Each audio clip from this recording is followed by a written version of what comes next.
Hey guys, இன்னைக்கு நாம X girl friends கிளப்போட அடுத்த பார்ட் தான் பார்க்க போறோம். நம்ம ஹீரோயின் சோஜன் வேலை பார்க்குற கம்பெனி கொஞ்சம் மோசமான நிலைமையில இருக்கு. அப்படி இருக்கும்போது அவங்க ஆபீஸ்க்கு ஒரு ஃபோன் கால் வருது. சோஜன் கூட வேலை பார்க்குற பொண்ணு அதை அட்டன் பண்ணி ரொம்ப ஷாக் ஆகுறா. ஷாக் ஆகிட்டு இன்டர்நெட்ல ஏதோ பாக்குறா. என்னன்னு பார்த்தா இவங்க படம் ஒண்ணு சோஜனை வம்பளுக்கும்ல கரண்டி அவ கம்பெனி ஆட்டையை போட்டாங்க. ரைட்டர் ஆன்னு ஒருத்தரை பத்தி சொன்னாங்கல்ல, அவர் தான் இதுக்கு ஸ்கிரிப்ட் ரைட்டர். சோஜன் உடனே அவரை பார்க்க போலாம் அப்படின்னு கிளம்பிட்டா. அவர் வீட்டுக்கு போய் கூப்பிட்டு பாக்குறா. ஆனா யாருமே கதவை திறக்கல. காம்பவுண்ட் சோர்ல எல்லாம் தொத்திக்கிட்டு ரைட்டர் ஆன் கத்திட்டு இருக்கா. போலீஸ் எல்லாம் கூட வந்துருச்சு. அப்புறம் அங்க இருந்து கரண்டிய பார்க்க அவ கம்பெனிக்கே போயிட்டா. செக்யூரிட்டிஸ் உள்ள விட மாட்டாங்க. அவ கடந்து அந்த பொண்ணு பேர சொல்லி கத்திட்டு இருக்கா. அந்த பொண்ணு கொஞ்ச நேரம் கழிச்சு அப்படியே கூலா வந்து நிக்கிறா. இந்த கரண்டி பொண்ணு வேலை பார்க்கறது ரொம்ப பெரிய கம்பெனி, நிறைய சக்சஸ்ஃபுல்லான மூவி பண்ணி ரொம்ப பெரிய இடத்துல இருக்காங்க. அந்த பொண்ணு இவகிட்ட ரொம்ப பொடி வச்சே பேசுறா. நீ என்ன இந்த படத்தை வாங்கவா செஞ்சுட்ட? நீ கரெக்டான டைமுக்கு கான்ட்ராக்ட் சைன் பண்ணாதது உன்னோட தப்பு, நான் ஒன்னும் பண்ண முடியாதுன்னு சொல்ல உடனே சோஜன் அவ முன்னாடி முட்டி போட்டு நிக்கிறா. நீ என்கிட்ட மன்னிப்பு கேட்கணும், எக்ஸ்பிளனேஷன் கொடுக்கணும்ல நான் நினைக்கல அப்படின்னு சொல்லி ஏதோ பழைய விஷயம் மாதிரி தான் தெரியுது. ஆனா அதெல்லாம் விட்டுருவோம், நீ தான் முதல்ல என்ன ஏமாத்தினன்ற மாதிரி பேசுறா. அதாவது பழைய விஷயங்களை மனசுல வச்சுதான் இந்த பொண்ணு இப்படி பண்ணுது அப்படின்ற மாதிரி அந்த பொண்ணும் பொடி வச்சுதான் பேசுது. நீ எப்பவுமே இப்படிதான், உனக்கு முக்கியமான ஒரு விஷயத்த மதிக்கவே மாட்ட, அதை புடிச்சு வச்சுக்கணும்ன்ற எண்ணமே உனக்கு கிடையாது. நீ பாட்டுக்கு இருப்ப, அது கைவிட்டு போகிற நேரத்துல அது என்னோடது போயிடுச்சுன்னு சொல்லி வருத்தப்படுவ. இதேதான் உனக்கு வேலைன்ற மாதிரி பேசுறா. இப்ப வேற வழி இல்லாம கம்பெனிக்கும் வந்துட்டா. அங்க உட்காந்து நல்லா சரக்கு அடிச்சிட்டு இருக்கா. அவளுக்கு நான் ரொம்ப வருத்தம் தாங்கல. இத்தனை வருஷமா கஷ்டப்பட்டதுக்கு இப்போ ஒன்னும் இல்லாம போயிட்டு இருக்கு. எல்லாம் என்னோட தப்பு தான். எவ்வளவு கஷ்டப்பட்டோம், எவ்வளவு வேலை பார்த்தோம் இந்த இடத்துக்கு வர்றதுக்குன்னு சொல்ல கூட வேலை பார்த்த பொண்ணும் நமக்கு திறமை இல்லைன்னா கூட பரவாயில்ல, சின்ன விஷயங்களால நம்ம தோத்துட்டு இருக்கோமே, பேசாம நம்ம அந்த கம்பெனி மேல கேஸ் கொடுப்போமா அப்படின்னு சொல்ல அவங்க மேல நம்ம எப்படி கேஸ் கொடுக்க முடியும், நம்மளால இப்ப ஒண்ணுமே பண்ண முடியாது, நம்ம சிஇஓ கிட்டையும் மணி இல்லை அப்படின்னு சொல்லி ரொம்ப வருத்தமா சரக்கடிச்சிட்டு இருக்கா.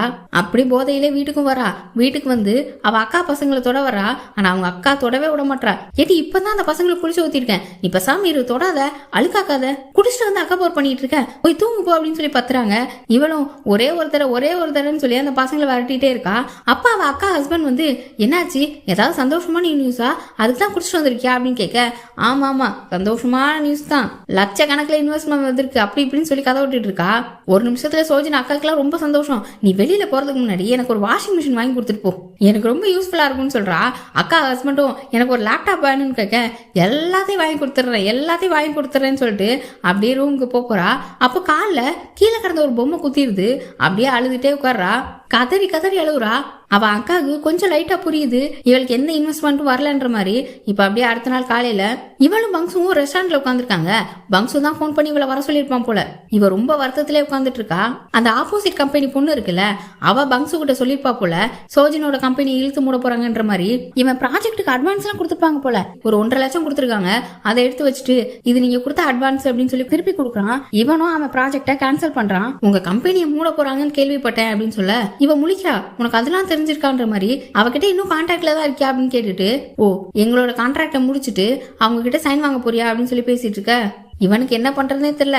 அப்படியே பேபான்னு முடிச்சிட்டு இருக்கான். சரி பரவாயில்ல, உனக்கு நல்லதே நடக்கட்டும், உன்னோட லைஃப் இப்பதானே மேல பார்க்க போகுது, நான் புரிஞ்சுக்கிறேன், என்ன இருந்தாலும் நீ வேற ஆள் தானே அப்படின்ற மாதிரி அப்படியே ரொம்ப கண் கலங்குறா. இவனுக்கு ரொம்ப தர்ம சங்கடமா இருக்கு. அங்க இருந்து நேரா அந்த ஆப்போசிட் கம்பெனி இருக்குல்ல, அதோட பேரு டிகே, அங்கதான் வந்திருக்கான். அந்த பொண்ணு அங்க வந்து என்ன ரொம்ப வருத்தப்படாத, அவங்களோட கான்ட்ராக்ட் கேன்சல் பண்றதுனால பெனால்டி கட்டணும்னு நினைக்கிறியா, அதெல்லாம் ரொம்ப கம்மியான அமௌண்ட் தான், அதுவுமே எங்க கம்பெனி பாத்துக்கும், நீ இதுல சைன் பண்ணு, அங்க விட உனக்கு இங்க வேலை பாக்குறது தான் ரொம்ப நல்லது, கம்ஃபர்டபுளாவும் இருக்கும், உனக்கு என்ன தேவையோ அதை சொல்லு அப்படின்னு சொல்லிட்டு பெண்ணை நீட்டுறா. அதுக்கப்புறம் அங்க என்ன நடந்துச்சுன்னு காட்டல. அப்படியே நைட் ஆயிடுச்சு. அவன் பஸ் ஸ்டாண்டுக்கு போறான். அந்நேரம் மழை வருது. பஸ் ஸ்டாப்ல மழை கொதிங்கி உட்கார்றான். இந்த மழை பஸ் ஸ்டாப்லாம் அவனுக்கு ஒரு ஞாபகத்தை தூண்டுது. சோஜனை பத்தி தான். இதுக்கு முன்னாடி பாஸ்ட்ல சோஜனும் பங்சுவும் ஒரு பஸ் ஸ்டாண்ட்ல வெயிட் பண்ணிட்டு இருப்பாங்க. நல்ல மழை பெய்யும். பஸ்ஸுக்கு வெயிட் பண்ணிட்டு இருந்திருப்பாங்க. ரொம்ப லேட் நைட்ன்றதால பஸ் வந்திருக்காது. சரி நடந்தே போயிடலான்னு பார்த்தா சோஜனுக்கு செம்மையா கால்வலி. அப்புறம் பங்சு தான் அவளை தூக்கிட்டு போறான். அந்த மலைக்குள்ள நைட் டைம்ல 2 பேரும் செம்மையா கத்திட்டு என்ஜாய் பண்ணிட்டே போறாங்க. அந்த நினைவுகள்லாம் நினைக்கும் போது அவனுக்கு கொஞ்சம் சந்தோஷம் வருது. அப்படியே ஒரு புன்னகை பூத்துட்டு நேரா சோஜனை பார்க்க அவ கம்பெனிக்கு தான் போறான். அங்க அவ திங்ஸ் எல்லாம் பேக் பண்ணி வச்சுக்கிட்டு இருக்கா. அவனை பார்த்ததுமே இப்ப 2 பேருமே போய் சரக்கடிக்கிறாங்க. பாங்ஸு அந்த கரண்டி பொண்ணு கம்பெனி கூட கான்ட்ராக்ட் சைன் பண்ணல, சோஜின் கம்பெனி கூடவே வேலை பார்க்கலாம்னு முடிவு பண்ணிட்டான்.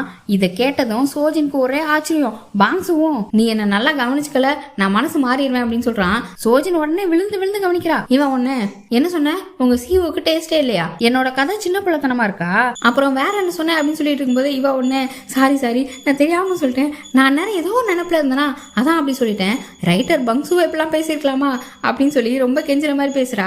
இப்ப அப்படியே 2 பேரும் நல்லா உட்காந்து சரக்கு அடிக்கிறாங்க. நைட்டு கரெக்டா வீட்டுக்கும் போயிட்டா போல.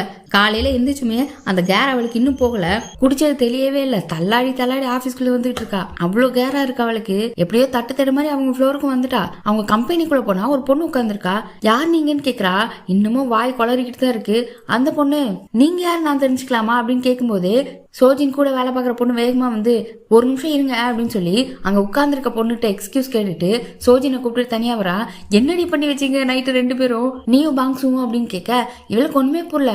நாங்க என்ன பண்ணோம் அப்படின்னு கேட்க இந்த பொண்ணுதான் அந்த கேட்டு, அதான் பாங்ஸு அவன் வெப்டூன்ல எழுதியிருந்தான்ல அந்த பொண்ணுன்னு சொல்றா. பாங்ஸு அவன் வெப்டூன்ல என்ன மாதிரி கேரக்டர்ஸ் வச்சிருப்பான் அப்படின்னா, மேல் லீட வந்து சீட்டாவாவும் அடுத்த 3 லவர்ஸ் இருக்காங்கல்ல அதுல ஒன்னு கேட், ஒன்னு ஃபாக்ஸ், ஒன்னு லயன். இப்ப வந்திருக்க பொண்ணு கேட். அந்த பொண்ணு அப்படின்னு சொல்லும் போதுதான் சோஜின் யோசிச்சு பாக்குறா. நேத்து நல்லா குடிச்சிட்டு 2 சேர்ந்து பேசிட்டு இருந்துச்சுங்களே, அப்ப அவன் அதெல்லாம் ஒரு அழகான மெமரின்னு சொல்லிட்டு இருக்கும்போது அது உனக்கு மட்டும் இல்ல 2 பேருக்கும் தான், மத்தவங்கிட்ட சொல்லிட்டியா அப்படின்ற மாதிரி கேக்குறா. இவனும் தோ மெசேஜ் பண்றேன்னு மெசேஜ் பண்ணிருக்கான். இப்பதான் அவளுக்கு ஞாபகம் வருது. அச்சோ சரி இது பாங்ஸுக்கு தெரியாதுல அப்படின்னு சொல்ல சோஜின் கூட வேலை பார்க்க பொண்ணு இல்ல தெரியும், அவன் வந்துட்டே இருக்கான்றான், அவன் ஏன்டா வர்றான் அப்படின்னு சொல்லி இவன் வேக வேகமா ஓடுறா. அதுக்குள்ள அவனும் வந்துட்டான். அவன் அந்த கேட் பொண்ண ஒரு மாதிரி சோகமா தான் பாத்துட்டு நிக்கிறான். அந்த பொண்ணும் எப்படி இருக்க நல்லா இருக்கியா அப்படின்னு ரொம்ப ஃபீலிங்ஸா தான் பாக்குது. டக்குன்னு பார்த்தா இன்னொரு பொண்ணு வருது. இந்த பொண்ணு தான் ஃபாக்ஸ். வந்த உடனே முத்தமால பொழிகிற அவனை. இவ இப்போ ஒரு ஆக்ட்ரஸா இருக்கா போல, 3rd grade ஆக்ட்ரஸ். அவட்ட இருந்து தப்பிக்கிறதுக்குள்ளே அந்த லயனஸ் பொண்ணு வந்துட்டா. இவதான் சரியான டெரர் பீஸ் போல. வந்தோடனே பாங்ஸு கடத்துல பலாரும் ஒரு அறைய போட அவனுக்கு காதெல்லாம் இங்குன்னுது. டேய் காமிக்கிறது பார்த்தாதா இப்ப படம் வேற எடுக்க போறியான்னு அந்த லயனஸ் பொண்ணு பொங்குது. பாங்ஸு அடி வாங்குறத கேட் பொண்ணு எல்லாம் ரசிச்சு பாத்துட்டு இருக்கா. அத வேற ஃபாக்ஸ் மறைக்கிறான்னு கொஞ்சம் நகருமா மறைக்குதுன்னு சொல்றா. லயன் கடுப்பாயி இவங்களா யாரான்னு கேட்க இந்த விஷயத்துல நானும் தான் சம்பந்தப்பட்டிருக்கேன்னு சொல்ல, அப்புறம் இந்த ஃபாக்ஸ் பொண்ணு நானும் தான், இது என்னோட ஹிஸ்டரி தான் சொல்லி 3 பேர் கிட்டத்தட்ட குடுமி இப்படி சண்டை போடாத குறைதான். அப்ப சோஜின் வந்து சமாதானப்படுத்தலாம் உள்ள வரா. நீ யாரு அப்படின்னு மண்டையை பிடிச்சி லைனஸ் தள்ளி விட்டுருச்சு. அந்த ஃபாக்ஸ் பொண்ணு இருந்துட்டு மத்த 2 பேரையும் கொஞ்சம் வயசானவங்க மாதிரி பேச அந்நேரம் பார்த்து இந்த சிஇஓ லோன் வாங்கி வச்சார்ல அந்த இடத்துல இருந்து வட்டி வாங்க வந்துட்டாங்க. சோஜினுக்கு என்ன பண்றேன்னே தெரியல. ஒரே ஒரு நிமிஷம் இருங்க இப்ப வந்துடும் அப்படின்னு சொல்லிட்டு சோஜினும் கூட வேலை பார்க்கறவங்களுக்கு தெரிஞ்சவங்க சும்மா பாத்துட்டு போலான்னு வந்திருக்காங்கன்னு சொல்லி அங்க இருந்து லோன் வாங்க வந்தவங்க எல்லாம் தள்ளி கூட்டிட்டு போய் எஸ்கேப் ஆகுறா. அந்த ஃபாக்ஸ் பொண்ணு பாங்ஸு கிட்ட இந்த மாதிரி ஆட்கள் எல்லாம் நம்பி நீ படம் பண்ண போறியா, இதெல்லாம் சரிப்பட்டே வராதுன்னு சொல்லி இருக்கா. இந்த பக்கம் சோஜன் அந்த ஆளுங்க கிட்ட 3 மாசம் டைம் கொடுங்க நான் செட்டில் பண்ணிடுறேன் அப்படின்னு சொன்னா அவங்க கேட்க மாட்டாங்க. மாசம் 1.5 லட்சம் வட்டி மட்டும் வந்தே ஆகணும் அப்படின்னு சொல்லிட்டு போறாங்க. இப்ப இந்த பக்கம் இந்த 3 பொண்ணுங்களுமே படம் பண்ண ஒத்துக்கவே இல்ல. பாங்ஸும் அந்த கேட் பொண்ணை மட்டும் வழி அனுப்ப வெளியில வரான். அப்ப அவன் நீ யூஎஸ்ல எல்லாம் இருந்த அப்படின்னு நினைச்சேன்னு சொல்லும்போது அப்பதான் அவ விஷயத்த சொல்றா. இவங்களுக்கு பிரேக்கப் ஆனதுக்கு அப்புறம் கொஞ்சம் வருஷம் கழிச்சு இவளுக்கு கல்யாணம் ஆயிருக்கு. இவ யூஎஸ்க்கு போயிருக்கா. ஆனா அப்புறம் டைவர்ஸ் ஆகி இப்ப இங்க சியோல்ல தான் இருக்கலாம். இவன் அப்படியான்னு கேட்டுட்டு ஏன் இந்த படம் பண்றதுல உனக்கு விருப்பம் இல்ல, ஏன் என் மேல நம்பிக்கை இல்லையான்னு கேட்கும்போது உன் மேலாம் நம்பிக்கை இருக்கதான் செய்யுது, ஆனா அந்த ஏஜென்சி மேலதான் எனக்கு நம்பிக்கை இல்லை அப்படின்னு சொல்லிட்டு போறா. இப்ப பாங்ஸு சோஜின் கூட வேலை பார்க்குற பொண்ணு 3 பேர் உட்காந்து மட்டையை பிச்சிட்டு இருக்காங்க என்னடா பண்றது அப்படின்னு. அதோட இன்வெஸ்டர்ஸ் மீட் வேற வருதான். அதுல இவங்க படத்தை பத்தி பிரசன்டேஷன் பண்ணி இன்வெஸ்டர்ஸ் பிடிக்கணும். எதுக்கு இந்த எக்ஸ் கேர்ள் ஃப்ரெண்ட்ஸ் எல்லாம் இவ்வளவு பண்றாங்க, நம்மளும் இதுல ஏதாவது பிரச்சனை எழுத்தக்கூடாது அப்படின்னு சோஜின் நினைக்கிறா. ஏன்னா இவ்வளவு ஒரு எக்ஸ் கேர்ள் ஃப்ரெண்ட் தானே. அதனால சோஜின் கூட வேலை பார்க்குற பொண்ணு பாங்ஸு கிட்ட இந்த பிரச்சனையை உங்களால எப்படியாவது சமாளிக்க முடியுமா அப்படின்னு கேட்க அவனுக்கு என்ன பதில் சொல்லனே தெரியல. எனக்கு ஒரு முக்கியமான வேலை இருக்கு, நான் வெப்டூன்ல சில எபிசோட்ஸ் இன்னைக்கே முடிச்சாகணும், நான் கிளம்புறேன் அப்படின்னு சொல்லிட்டு அங்க இருந்து கிளம்புறான். சோஜின் ஒண்ணு அவனை எதுவும் நோண்டா, அப்புறம் அவன் வெப்டூனை மூவி எடுக்க கூடாதுன்னு சொல்லிட்டானா நமக்கு தான் தலைவலி அப்படின்னு சொல்லிட்டு இருக்க. இப்ப சோஜனும் அவ கூட வேலை பார்க்குற பொண்ணும் பாங்ஸோட கேர்ள் ஃப்ரெண்ட்ஸ் பத்தி பேசிட்டு இருக்காங்க. ஃபர்ஸ்ட் அந்த கேட் இவ தான் பாங்ஸோட ஃபர்ஸ்ட் கேர்ள் ஃப்ரெண்டா. 7 வருஷத்துக்கு முன்னாடி மீட் பண்ணிருக்காங்க. அப்புறம் லவ் பண்ணி பிரேக்கப் ஆயிருக்கு. 3 வருஷத்துக்கு முன்னாடி தான் அவளுக்கு கல்யாணம் ஆயிருக்கு. இந்த கேட்டும் பாங்ஸும் தான் ரொம்ப அண்டர்ஸ்டாண்டிங்கா இருந்திருக்காங்க. அது மட்டும் இல்லாம இப்பவுமே அவங்களுக்குள்ள நல்ல லைன் ஓடிட்டு இருக்கு. இருக்கு ஒரு நல்ல ஃப்ரெண்ட்ஸ் மாதிரி. சோஜனுக்கு அந்த கேட்டுக்கு டிவோர்ஸ் ஆனது தெரியாதுல்ல. என்னது இது கல்யாணம் ஆன பொண்ணு கூட இன்னும் அப்படின்னு சலிச்சுக்கிறா. இப்ப அப்படி ஒரு ரெஸ்டாரண்ட்ல அந்த கேட்டை தான் போய் பார்த்து பேசுறா. அந்த கேட் படம் பண்ண ஒத்துக்க மாட்டா. இவளும் உங்களுக்கு தான் பாங்ஸுவோட காமிக்ஸ் ரொம்ப பிடிக்குமேன்னு கேட்க, எனக்கு அது பிடிக்கும் ஆனா எனக்கு ஒன்னும் பிடிக்கல. உனக்கே ஒரு கான்பிடென்ட் இல்ல, உன் கம்பெனியும் நல்லா போல, இதுல பாங்ஸுவை வேற எதுக்கு இழுக்கிற? உனக்கு முன்னாடியே அவனை தெரியும் தானே, அப்புறம் எதுக்கு அவனை யூஸ் பண்ணிக்கணும்னு நினைக்கிற அப்படின்னு சொல்லிடுறா. இப்ப அப்படி கடுப்புல சோஜன் ஆபீஸ்க்கு வந்து அந்த கேட்டை ஓரம் கட்டு, அடுத்து யாரு அப்படின்னு பார்த்தா அடுத்து அந்த லயனஸ். அந்த லயனஸ் பேரை கேட்டோன்னே சோஜன் கல் இல்ல, ஏன்னா பாங்ஸுக்கு விழுந்த அடி அப்படி இல்ல இது அப்புறம் பாத்துக்கலாம் அடுத்த தேடு அப்படின்னு சொன்னா அடுத்து மூணாவது அந்த ஃபாக்ஸ். இதுதான் பாங்ஸுவோட தேர்ட் லவர். இவ ஆக்டிங்ல இருக்கா, ஆக்டிங்காக அவளோட பழைய பேரை மாத்திருக்கா. அதே மாதிரி 2-3 படம் நடிச்சிருக்கா. ஆனா இவங்களுக்கு அது என்ன படம்னே தெரியல, அந்த அளவுக்கு உள்ள ஆக்ட்ரஸ் தான். இப்ப சோஜின் இந்த ஃபாக்ஸ் ஒரு ரெஸ்டாரண்ட்ல போய் மீட் பண்றா. அந்த பொண்ணு இருந்துட்டு நான் ஒரு ஆக்ட்ரஸ், என்ன பத்தின விஷயங்கள் வெளியில தெரியலாமா, வாய்ப்பே இல்ல. என் புகழுக்கெல்லாம் என்ன ஆகுறது, எனக்கு ஸ்கூல்ல ஒரு ஸ்டாஃப் மேல கிரஷ்ன்ற விஷயம் மட்டும் தான் பப்ளிக்கு தெரியும், இந்த விஷயம் தெரிஞ்சா சரிப்பட்டு வராதுன்னு அந்த பொண்ணு ஒத்துக்க மாட்டா. சோஜனுக்கு என்ன பண்றதே தெரியல. ஆபீஸ்க்கு வந்து இவளையும் ஓரங்கட்டு அந்த லைனஸை தான் போய் பார்க்கணும் அப்படின்னு சொல்லிட்டு ஒரு பயத்திலே ரெஸ்டாரண்ட்ல இப்ப இவளை போய் மீட் பண்றா. சோஜனுக்கு பயம் தாங்கல, சீட்ல கூட ஒழுங்கா உட்கார முடியல. அந்த பொண்ணு இருந்துட்டு நான் உன் மேல கேஸ் கொடுப்பேன், என் பேரை கெடுக்கிறேன்னு, அதோட இதுல எனக்கு ஷேர் வேற இருக்குன்றா. ஷேரா உங்களுக்கு மட்டும் இல்லல மத்தவங்களுக்கும் இருக்குல்லன்னு சோஜன் பயந்துட்டே தான் பேசுறா. அப்புறம் பாங்ஸு இந்த கதை எப்படி முடியும், இதுக்கு பின்னாடி என்னெல்லாம் நடந்துகிட்டு இருக்கு அப்படின்னு சொன்னானா, உனக்கு எல்லாம் தெரியுமா அப்படின்னு ஒரு மாதிரி கேக்குது அந்த லைனஸ் பொண்ணு. சோஜனுக்கெல்லாம் பயம் தாங்கல. அப்புறம் அப்படியே ஆபீஸ்க்கு வந்துட்டா. கூட வேலை பாக்குற பொண்ணும் அந்த லைனஸ் என்னாச்சு அப்படின்னு கேட்க, அவளையும் ஓரங்கட்டு என்னால முடியல, என்னதான் நினைச்சிட்டு இருக்காங்க அவங்க எக்ஸ் கேர்ள் ஃப்ரெண்ட்ஸ்னா, ஏன்னா அவங்களுக்கு என்ன ரைட்ஸ் இருக்குன்னு கேட்க, இந்த கூட வேலை பாக்குற பொண்ணும் அவங்களுக்கு ரைட்ஸ் இருக்கு, அவங்க தான் எக்ஸ் கேர்ள் ஃப்ரெண்ட் ஆச்சு அப்படின்னு சொல்லும்போது என்னதான் பண்றது, கேஸ் போட்டு வேணாம் சொல்றா, ஏன்னா அவன் மட்டும் தான் எக்ஸ் கேர்ள் ஃப்ரெண்டா அப்படின்னு கேட்கறா. இந்த கூட வேலை பாக்குற பொண்ணுக்கு ஒன்னும் புரியல. அப்புறம் அப்படி பேச மாத்த இந்த பொண்ணும் எனக்கு ஒண்ணு மட்டும் புரியல, இத்தனை பேரும் எதை பார்த்து அந்த பாங்ஸ் கிட்ட விழுந்தாங்க, எல்லாருமே அழகா இருக்காங்க, நல்ல ஃபிகரா இருக்காங்க, ரிச்சாவும் இருக்காங்க, அப்புறம் இந்த பாங்ஸு கிட்ட என்னதான் இருக்கு அப்படின்னு கேட்க சோஜனும் யோசிக்கிறா. அப்புறம் அவளும் பாங்ஸுவும் படத்துக்கு ஸ்கிரிப்ட் எல்லாம் எழுத ஒரு ரைட்டரை பார்க்க போறாங்க. அப்ப காஃபி குடிச்சுக்கிட்டே இவனை தான் பாக்குறா. அப்படி இவன் என்ன இருக்கு அப்படின்னு. இப்ப இவங்க பார்க்க வந்திருக்கிற ரைட்டர் என்ன சொல்றாருன்னா, இந்த ஸ்டோரி நல்லா தான் இருக்கு, ஒரு பையன் இத்தனை பொண்ணு, கான்செப்ட்லாம் நல்லா இருக்கு, நல்லா செக்ஸியா இருக்கும், சூப்பரா இருக்கும், ஆனா என்ன ஒண்ணு இதுல ஒரு இம்பாக்ட் இல்ல அப்படின்னு சொல்றாரு. பாங்ஸுக்கு கடுப்பா இருக்கு.